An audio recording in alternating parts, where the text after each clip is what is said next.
Hey,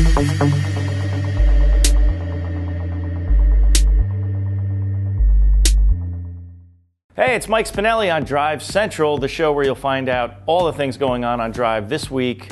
Hit us up at Drive TV on Twitter or leave us comments in the comment section below because we read them and even the ones where you make fun of us, but just fine.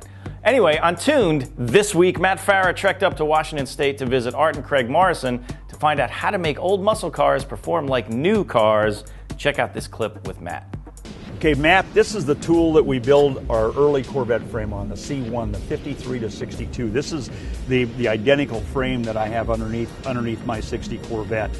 And the way these things work, the fixtures, is you notice there's a place, an attaching point for virtually every part on the frame, from the rear body mount to the coilover mounts, sway bar mounts, upper control arm, for the rear, and so on. Virtually everything that attaches to this chassis bolts to the fixture as a unit. That's Tuned on Drive every Monday. Write it down, check it out, and watch it.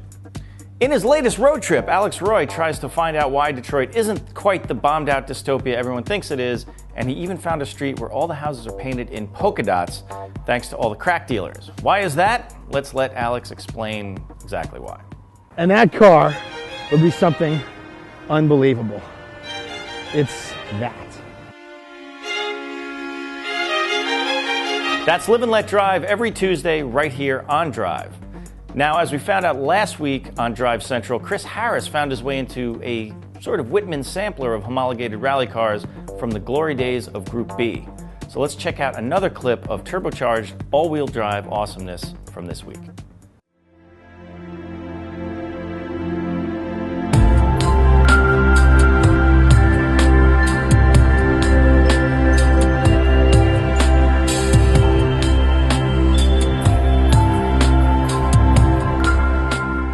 That's Chris Harris on Cars, Wednesdays on Drive.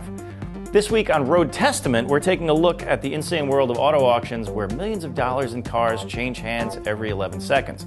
That's not true, but here to talk about the 1%er madness that does go on is Charles Moseley, special correspondent to Drive. And Charles, you just got back from the auction scene in, was it Phoenix? Phoenix, Scottsdale, yeah. So what's going on down there? $186 million, 6 auctions, over 1,000 cars. Not exactly the economic malaise that we're led to assume? No, everyone is doing amazingly well, actually, surprisingly so. So what kind of stuff goes on down there? I mean, if you've watched the coverage, you see the barkers and they're trying to get the guys to pay more for the cars at auction. Like, what's going on? I mean, is it... Well, actually, it's interesting. All the auctions are different. Some do the patter barker of blah, blah, blah, blah, blah, blah, and some have great English humor. We'll talk about that on the show a little bit. Cool. And you said 185. I mean, what are some of the cars that went for really big money this year? The highest top seller was a 1955 Mercedes 300 SL alloy coupe for over $5 million. The alloy coupe is the one that's lighter than the regular SL, right? Exactly. And how much did you say? Over 5. Well, close to 5, 4.65, I believe. That's amazing money. Yeah.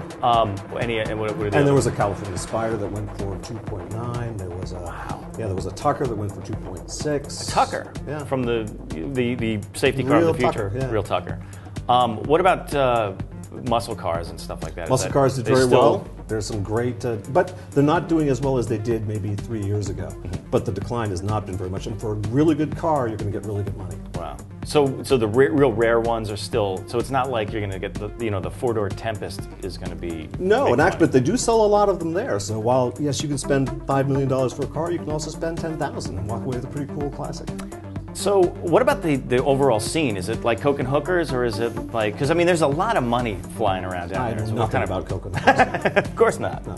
It is actually a very amazing environment to be in because there are very high-end garden party, incredibly wealthy people, and then you go to the Barrett-Jackson Circus and you see everything. You said something before about there was a silicone. I've heard. I didn't say it. I've heard people call it Silicone Saturday at Barrett-Jackson. Because of the trophy wives. Exactly. Yeah. Well, I mean, it's when rich guys are out buying cars, you get what you get. I mean, And even not rich guys, just everyday guys bringing their wives around. well, that's the thing. What about some of the Dressing up. what about some of the more affordable stuff? I mean, you can buy a $5,000 something. $2,000 Chevy Nova. something. Oh, okay. Cool. Yeah, as little as. So you- One of the auctions is Silver Auctions, which is actually in Scottsdale. It's a little outside, and they're very, very inexpensive cars there. They're not great cars, but they're very inexpensive. Cool, cool. So we're going to find out more on Road Testament this week? Yep. Cool, man. Thanks for coming by. And that's it for Drive Central today. Watch Drive, and as you can't see on there, at Drive TV on Twitter, or leave comments in the comments below. Thanks a lot. See you later.